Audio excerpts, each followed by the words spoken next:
This is about the Green Amendment. We'd like you to go first. Thank you so much, Senator. I so appreciate. Oh, did I put it on the button? You're good. Red means going, Trent. There you go. Thank you so much, Senator Smith. I really appreciate the opportunity to speak and to speak first. And thank you to all members of the committee for this opportunity. My name is Maya Van Rossum. I'm an attorney. I am a founder of the National Green Amendments for the Generations movement and organization. I've authored the book, The Green Amendment, The People's Fight for a Clean, Safe, and Healthy Environment, and authored numerous published materials about constitutional recognition of environmental rights, particularly advancing this cause of green amendments. At this point, as you've heard, just to reaffirm, there are 3 states that have green amendments: Pennsylvania, Montana, and most recently the state of New York.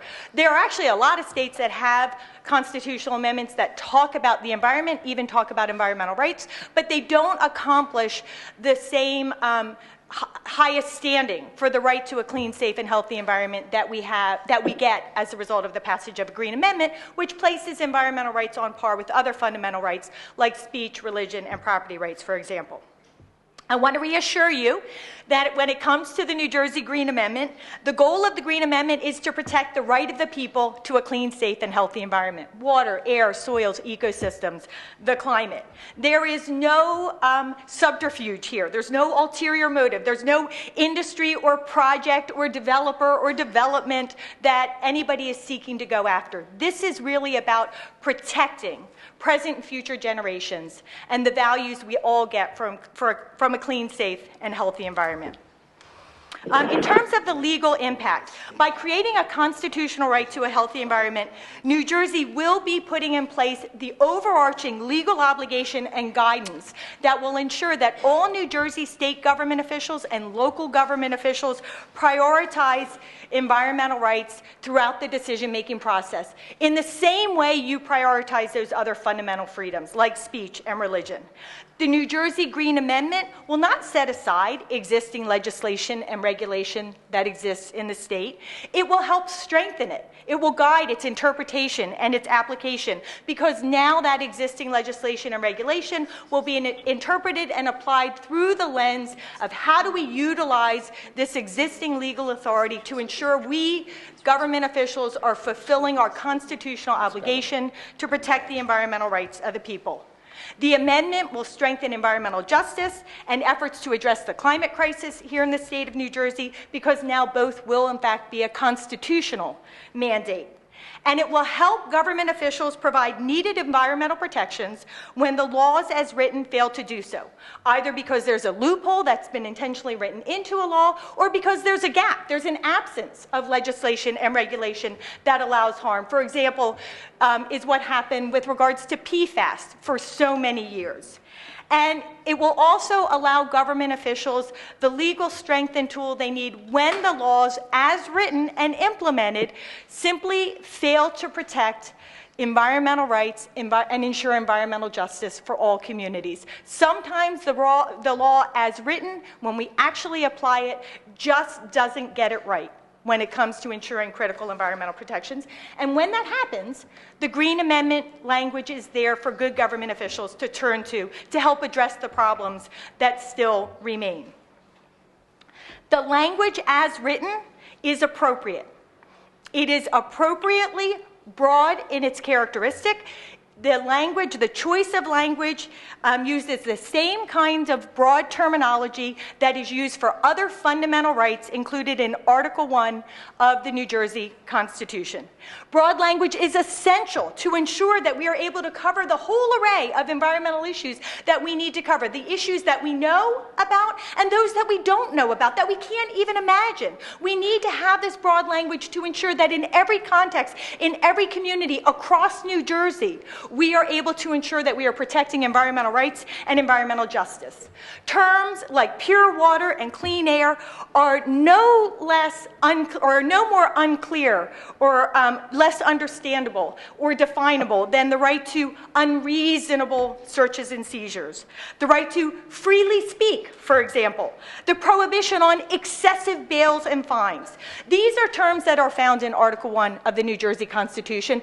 They, like the terms in the New Jersey Green Amendment, will require and do require additional definition.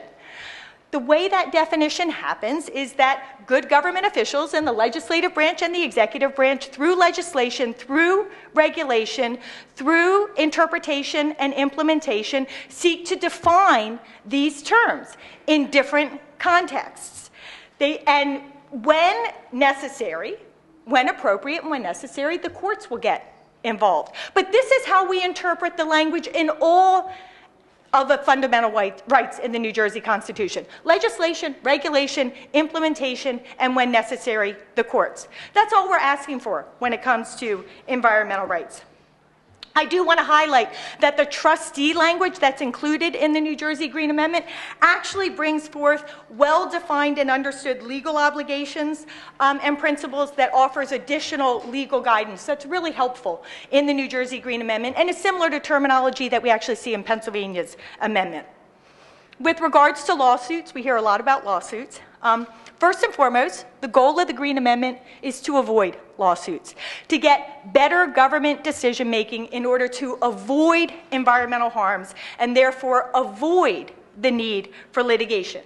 But yes, when government acts in a way that violates the environmental rights of the people or of a community, when it violates environmental justice obligations or trustee obligations included in the Green Amendment language, the people will have a constitutional pathway to address the harm in the courts. The lawsuits that are brought will be to address government action. We're not talking about litigation between private parties. In the 3 states, Pennsylvania, Montana, and New York, that have Green Amendments, all of the legal actions that have been brought are to address serious issues of public concern: protecting drinking water, addressing hazardous air pollution, securing cleanup of supersaturated, long-ignored toxic sites, helping the government fully consider and address the climate crisis, protecting irreplaceable ecosystems before they're damaged, devastated, and lost. Notably, in the legal actions that have been brought forth, the plaintiffs are not just individuals or organizations. Very often, the plaintiffs themselves are municipal officials, are state government officials, legislators, the Attorney General, the Environmental Protection Agency officials. It's not just the people. And these government officials are utilizing the Green Amendment language out of court, but also in court, in order to help them do their job to better protect the environment and avoid critical harms to communities. There has been no flood of litigation, as you've heard from Senator Curry and Assemblyman Engelbright, and I can assure you also in the state of Montana, there has been no flood of litigation since the amendments in those states got legal life. In Pennsylvania, as you heard, that essentially began in 2013, and that was actually as a result of the Robinson Township Delaware Riverkeeper Network case. I'm also the Delaware Riverkeeper, so that was a legal action that I and my organization pursued with 7 municipalities. So we've had legal life in Pennsylvania for about 11 years. In Montana, legal life to the amendment came around the year 2000. That was when the most significant Montana case came forth. Their amendment was passed in '72, the year after Pennsylvania's. And then again, in New York, we've had a Green Amendment for just over 2 years now. The number of lawsuits that are making it to the courts in all 3 states, when you look over these timeframes, 3 to 10 cases a year. In New York, specifically, we've had the amendment for 2 years. 6 cases were filed in court in 2022. 4 cases were filed in 2023. And then in 2024, we've had 1 case filed so far. So New York is proving that it's also in line with Pennsylvania and Montana. You've heard about the Pennsylvania and New York cases from the previous testifiers. We have an attorney here from New York, Yvonne Norman, who's going to give you a little bit more detail about some of those New York cases. If you have some questions about the Montana cases, I can speak to that during Q&A. I want to highlight that none of the cases have been dismissed as frivolous. So we do not see any frivolous litigation based on these constitutional claims. One of the things that we do hear is we hear that these kinds of amendments are a giveaway to the courts, right? They're make work projects for lawyers, which I've just demonstrated they're not, but it's also a giveaway of power to the courts. And really the contrary is true. When we talk about passing a constitutional Green Amendment protecting the environmental rights of the people, we are embracing our U.S. system of democracy and laws by recognizing the appropriate role of the courts. There is nothing unusual about court interpretation of constitutional law or court intervention when it comes to environmental protection. Notably, in Pennsylvania and New York and Montana, we have not seen any of the justices in the courts or the courts themselves overstep their authority. We have not seen them have any trouble interpreting and applying constitutional Green Amendment language, and there's no reason to believe that the justices here in New Jersey would behave any differently. The legal remedies for a Green Amendment violation are not money damage payouts out of government coffers. It's about equitable remedies that cure the constitutional violation. A regulation on its face is resulting in a constitutional violation. That regulation perhaps has to be rescinded or amended, or a permit. For example, an existing law is not being enforced, resulting in devastating harm to the environmental rights of communities. Well, now that law has to be enforced. That's the kind of thing that we're seeing. I do want to highlight very quickly, just in closing, the Green Amendment proposal before you, right? This was put forth 5 years ago. We have spoken with what I call our legislative champions and with other advocates, and we really would recommend some adjustments that we've identified over the 5 years since the original proposal in 2017 of the New Jersey Green Amendment. We think that the right to healthy soils and a safe climate should be added as individual rights. The terms historic and aesthetic should be removed. They could create some problematic conflicts when it comes to environmental protection. The human health qualities of the environment we recommend be added, as well as an explicit environmental justice statement that saying the state shall protect these rights equitably for all people. And in addition to conserving and maintaining natural resources, we think the term protect should be added.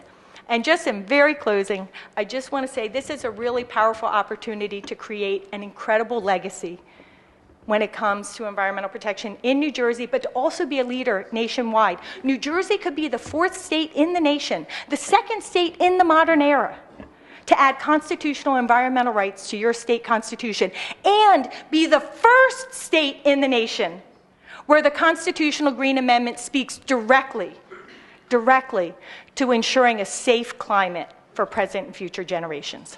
So, a couple of comments. Number one, I didn't mention, and I hope nobody's upset by it, but every word you're saying is being recorded. We have a court stenographer here. We're going to provide the record of this hearing to all of the legislators in the Senate and Assembly, so they have this information available to them. So be careful what you say, all right, because it is being recorded. Secondly, Maya, have you sent those proposed amendments to Senator Greenstein and Senator Zwicker? Yes, we have through my colleague David Pringle, who works with us on the New Jersey Green Amendment. Right, well, I believe we have shared. You might want to resend, Dave, because I'm not quite sure everybody has them, or maybe they got lost in the emails. But that's most appreciated. Don't go away. We're going to have a cage match shortly. Our next speaker is Alex Danielle, and as I understand it, Alex, you're from the New Jersey Civil Justice Institute.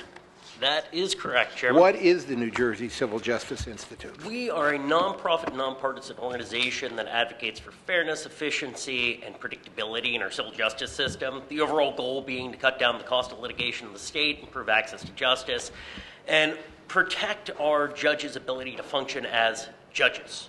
Okay, now, just for the record, Alex and the New Jersey Civil Justice Institute presented us with a memorandum on their views of the Green Amendment. And by the way, based on that and what I've heard from Maya, I thought you two would be the perfect point-counterpoint. So, Alex, would you tell everybody your background and then tell us your side of the story? Well, I just want to start by saying I pity the poor fool who has to go after Maya. So, I pity the poor fool who has to go after Maya. You're not going after Maya. In all seriousness, this SCR 43 on the surface sounds like well-meaning amendments to the New Jersey Constitution, and it's very difficult for anyone to argue against them. Pure water, clean air, these are things that we expect for our children, obviously. Was on. Oh.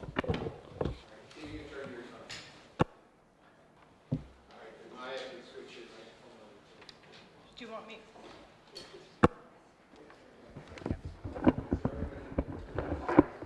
Taking it from the top. SCR 43 on the surface sounds and looks like a wonderful piece to our New Jersey Constitution. Clean air and clean water are things we all expect for our children, we want for ourselves, we want for future generations. But what NJCJI here today wants to speak to is the impact it'll have on our regulatory system here in the state, and our concern that it'll give rise to regulation by litigation. Our concern is that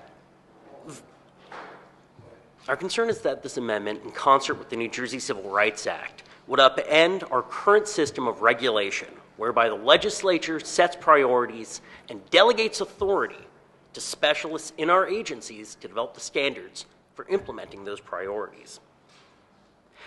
But because this proposal ultimately places a burden on the state not to infringe through either action or inaction on, quite frankly, extraordinarily broad and undefined rights to environmental health, it places our courts in the position of acting as super policymakers. In our democracy, our legislature sets the priorities. When it comes to environmental rights, environmental justice, and the environment in general, our legislature sets forth what it thinks is most important, and it delegates the power to regulate in that area to specific agencies, agencies staffed by absolutely incredible and skilled experts and fantastic officials. However, using the New Jersey Civil Rights Act, our concern is that one litigant in this state, just one, with a judge who agrees with them, could unmake the priorities set by this legislature and overturn the standards created by boards of experts here in our agencies. You don't need me to explain to you today how regulations are made in New Jersey. For the benefit of the record, I'll give you a very quick summation. Legislature passes the law, directs an agency that there's a priority with respect to government, whether it's cleaning up our waters, ensuring that there are no more spills, whatever it is. That agency goes forward and through a regulatory process develops those standards. What is that process? That process is governed by the Administrative Procedures Act here in New Jersey. That act provides notice periods. That act provides comment periods, review periods. It gives stakeholders, it gives citizens, it gives organizations, associations, unions, employees, employers, anyone you can think of that might be impacted by regulation, opportunity to stand up and say, wait a minute, this might hurt me, or this is a great idea. The important thing is it brings people together, people impacted directly by regulations, to come to a consensus, to argue, to debate, and then experts draft a regulation that now governs human action in the state. The flexible controls and expertise offered by that regulatory system have worked very well in New Jersey since the dawn of the administrative state. And since the dawn of the administrative state, our courts have said resoundingly, we're going to back off. You're the experts. You set the priorities. This is a democracy. We're going to give deference to when regulators come forward and put forth new rules. We assume they're reasonable. We assume they're valid. Courts have created a very narrow and circumscribed process for judging the validity of a regulation. It doesn't question the wisdom of legislators. It doesn't question the intelligence or the technical skills of the regulators who put forth those rules. It simply asks, is it legal? Did it comply with the Administrative Procedures Act? Does it comport to the Enabling Act that empowered that agency to work? And does it comport with constitutional norms like due process or separation of powers? We have a fine-tuned and well-calibrated system in this state for developing regulations. And unfortunately, as well-intentioned as SCR 43 is, and it is extremely well-intentioned, it is ripe for abuse. Regulation through litigation. How is it that that can come to be? In New Jersey, we have the New Jersey Civil Rights Act. It allows any individual in the state who has had their constitutional civil rights, their privileges, any right guaranteed by the laws of this state to sue anyone acting under color of law to seek civil penalties, money damages, injunctive relief, and obtain their attorney's fees in vindicating that right. So what does that mean?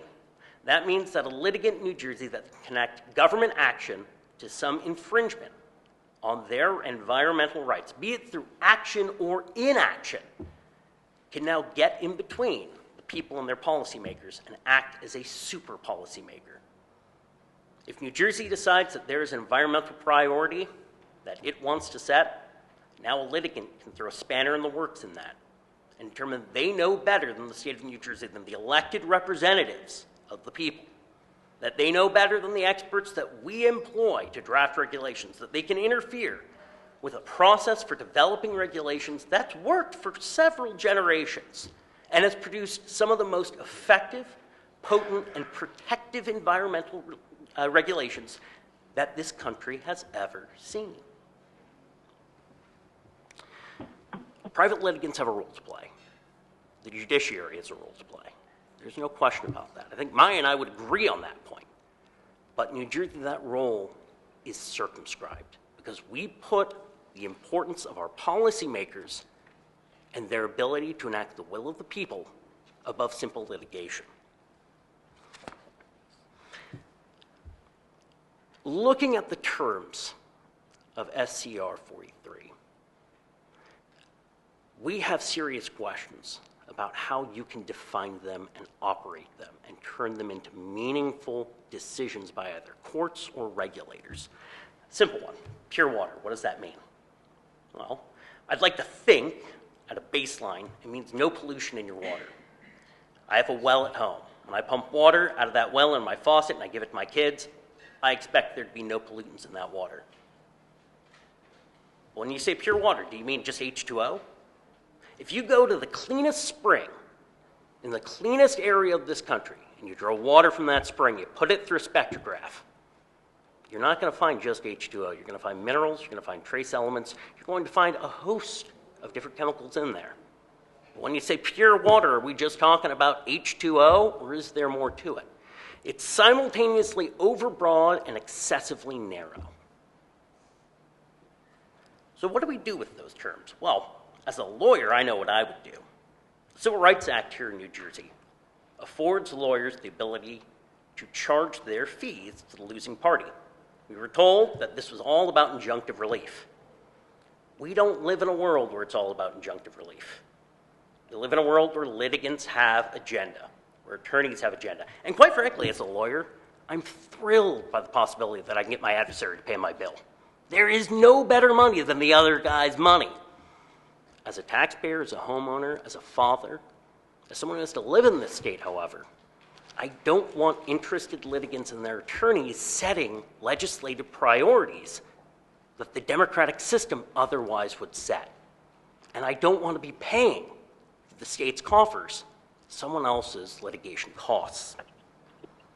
So, looking at the New Jersey Civil Rights Act, we assume that obtaining injunctive relief on these environmental rights could take multiple different forms.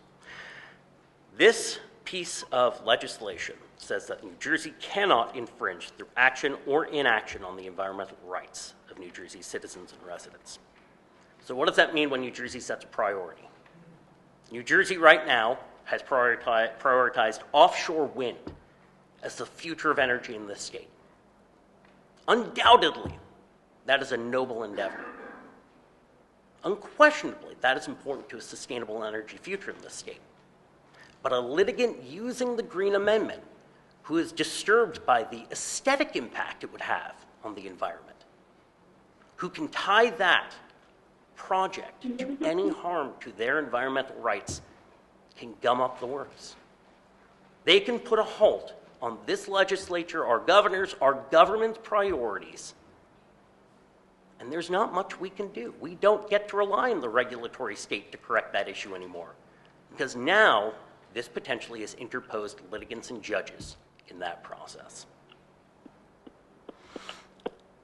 We mentioned, or I'm sorry, not we, it was mentioned that we haven't seen a wave of litigation that has impacted energy or the environment, that it's been reasonable, that it hasn't caused an overflow of frivolous litigation in our courts or courts around the country. I direct this chamber to Held v. State of Montana. Very interesting case.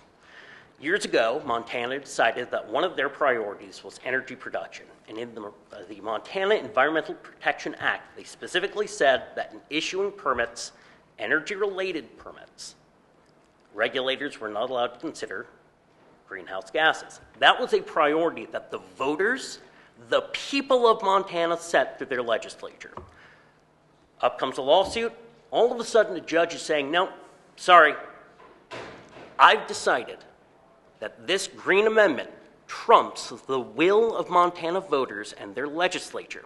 And now, when you consider energy permits, you have to consider greenhouse gases. Now, for environmentalists, I imagine that's a great result. Substitute petroleum energy for offshore wind, and you can see the same result here in New Jersey. Any interested party who can tie back government action to harm to the environment can suddenly disrupt the democratic process and prevent the people from setting their own priorities. Our goal here today, NJCJI's goal, isn't to raise alarm. It's not here to cast aspersions on the environmental movement. It's an important movement. I love having clean air and clean water in this state.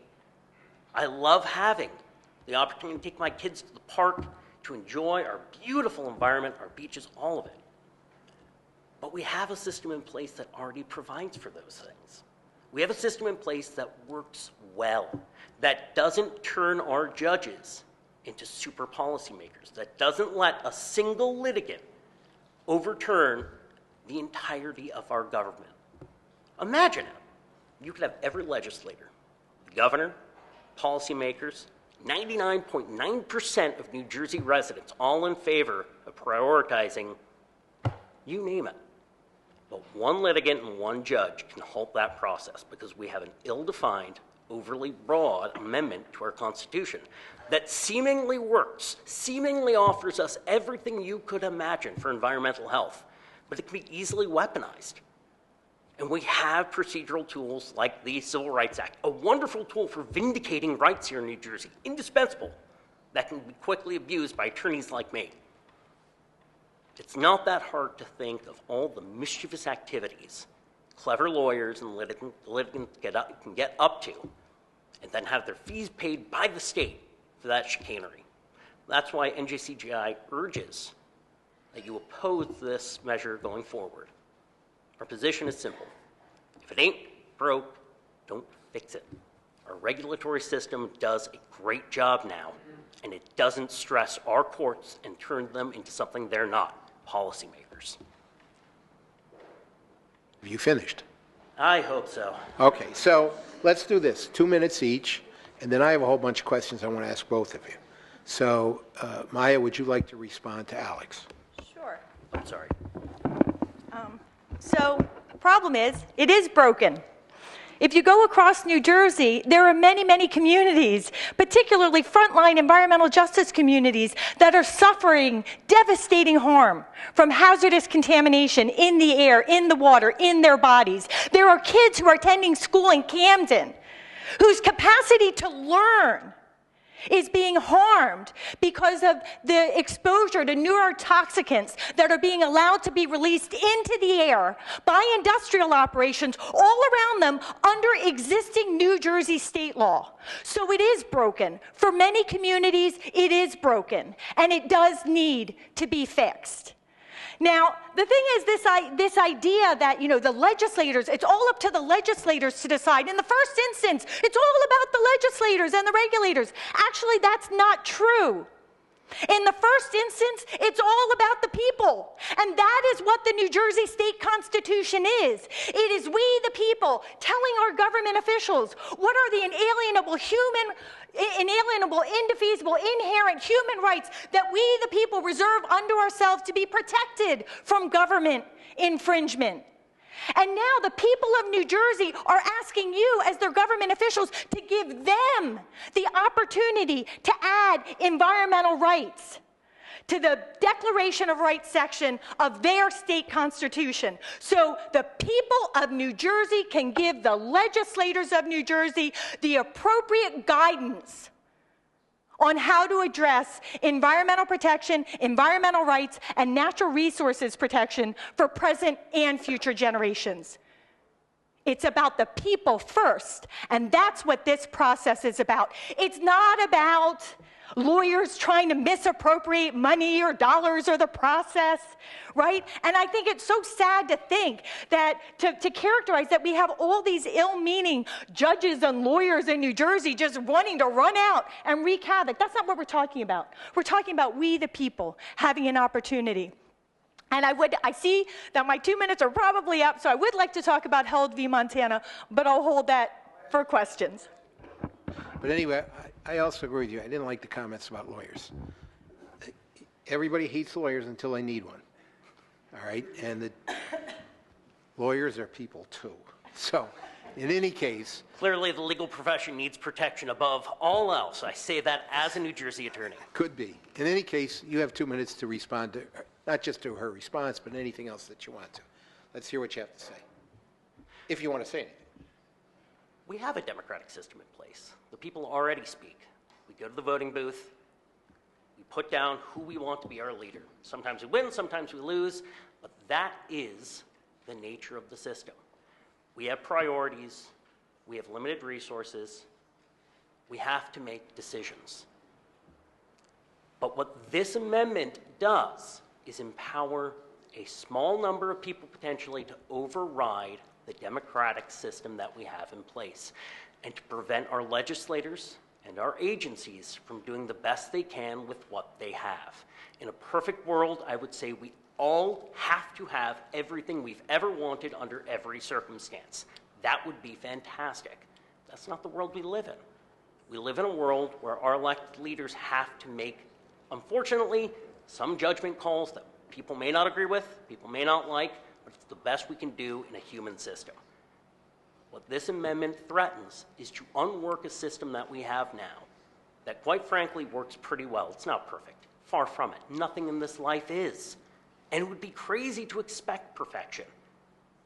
But we have a system that allows our people to speak through their legislators, to set priorities, to do what needs to be done.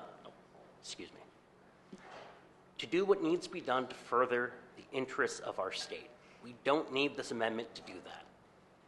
If we don't like how our politicians are voting, bills they put forward, the priorities they set, we kick them out of office. We've done it before, we'll do it again.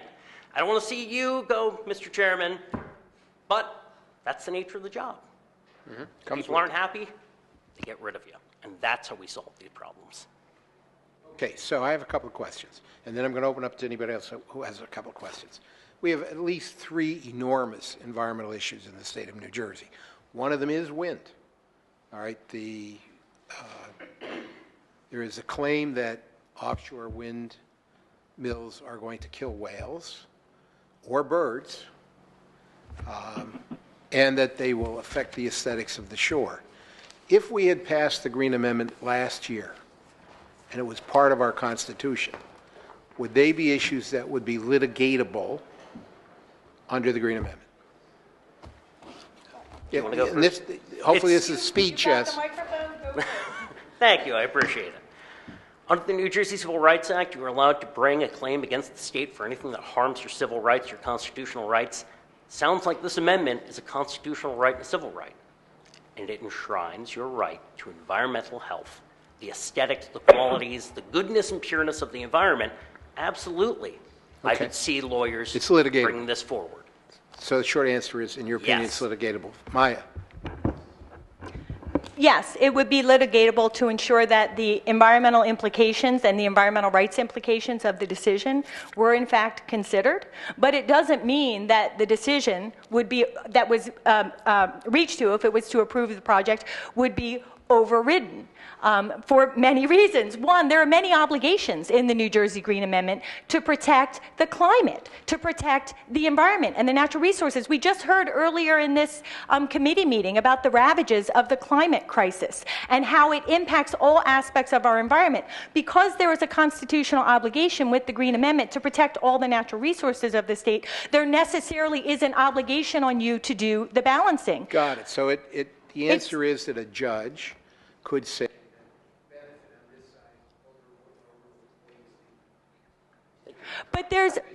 there's more to that, and you have to, as Senator Curry said, you have to look at the plain language of the amendment itself and its placement. The placement in the Declaration of Rights section of the state constitution ensures strict scrutiny consideration. That means if the government can say, look, we in fact do, let's say you did agree, the government, we're going to approve a project and it's going to have very significant ramifications for aspects of the environment, but on balance, we think that it is the appropriate decision. And in the court, the government officials would be able to come forth. First off, deference still applies. This does not override or strip away deference or the usual processes we have, as I said. But in addition, the attorneys for the government, I presume, if they're reading the plain language and looking at the placement in the Constitution, would come forth, and not only would they say, we have an obligation to address protection of all the natural resources of the state, which the climate crisis threatens and which this renewable energy project will help protect, but addressing the climate is a compelling state interest. Could come to the right conclusion. And you have an obligation to protect future generations. So there are so many elements in this amendment, and to render it to, we've got,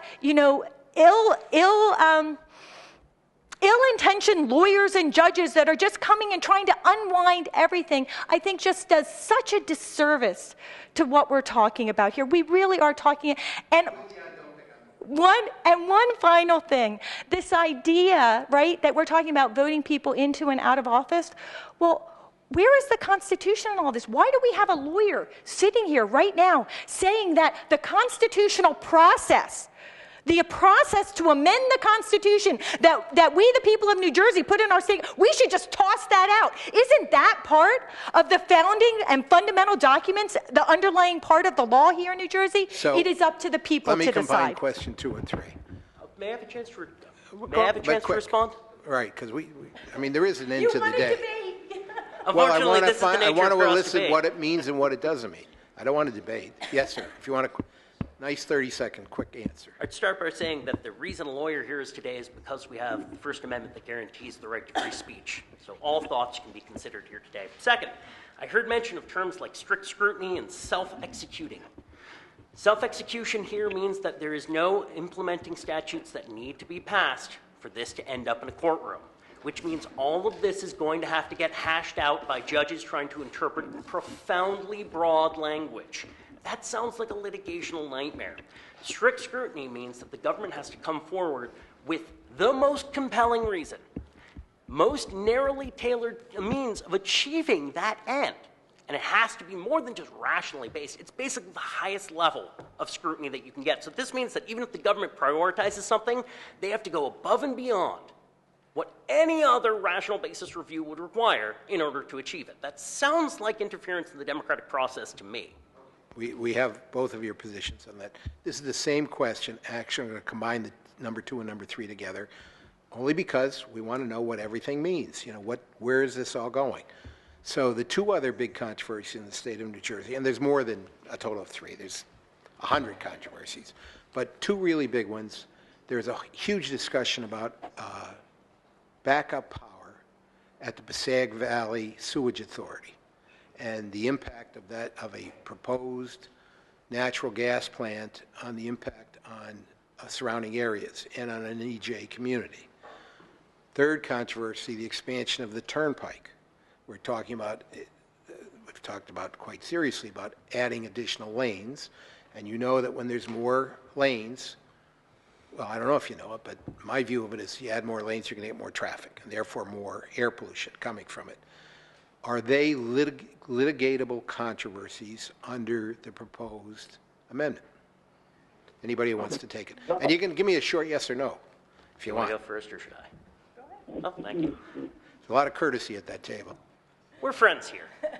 We both love the environment. Absolutely.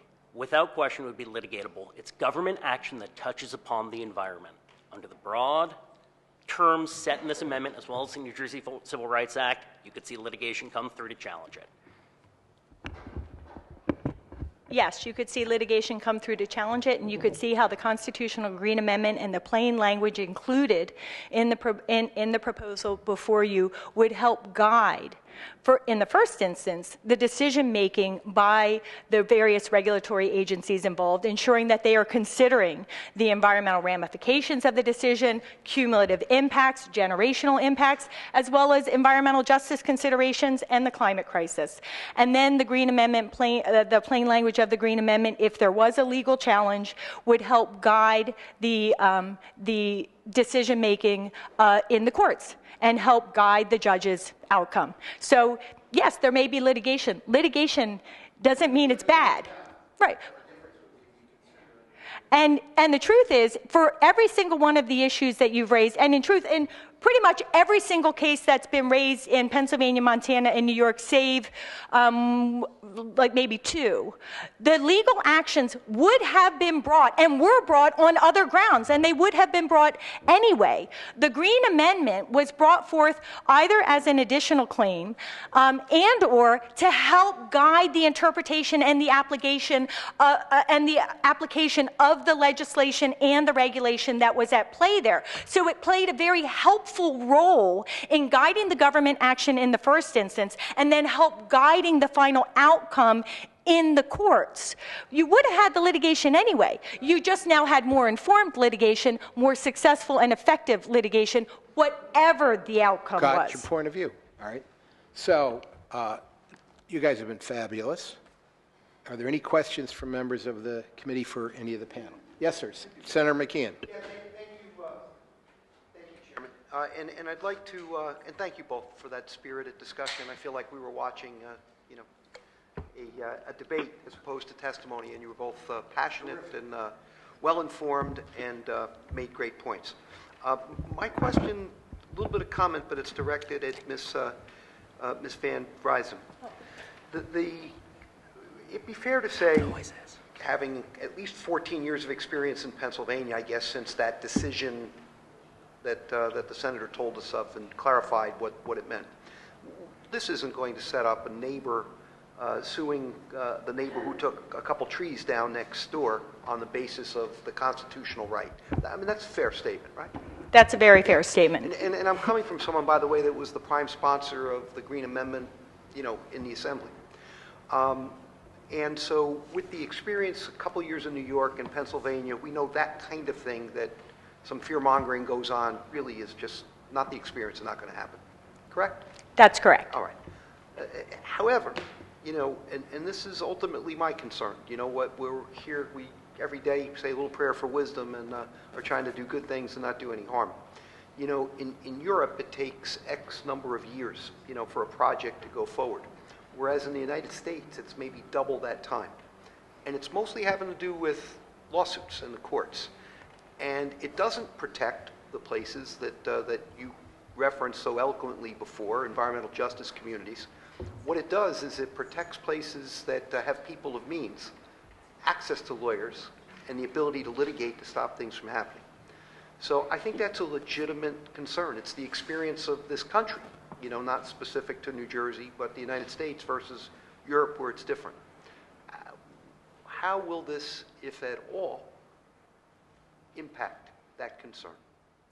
The impact, the concern about... How will the Green Amendment, exacerbate that situation? I mean, those are the facts. Yeah. So the Green Amendment's not going to exacerbate any current situation when it comes to litigation or lengthening litigation or the time for final determinations. First off, as I said, the Green Amendment has come to play as an additional claim and to offer additional guidance in how to interpret and or apply the other legislation and regulation that may be at issue in a case, right? So we still have those legal actions ongoing, but actually the amendment comes to bear to provide helpful information.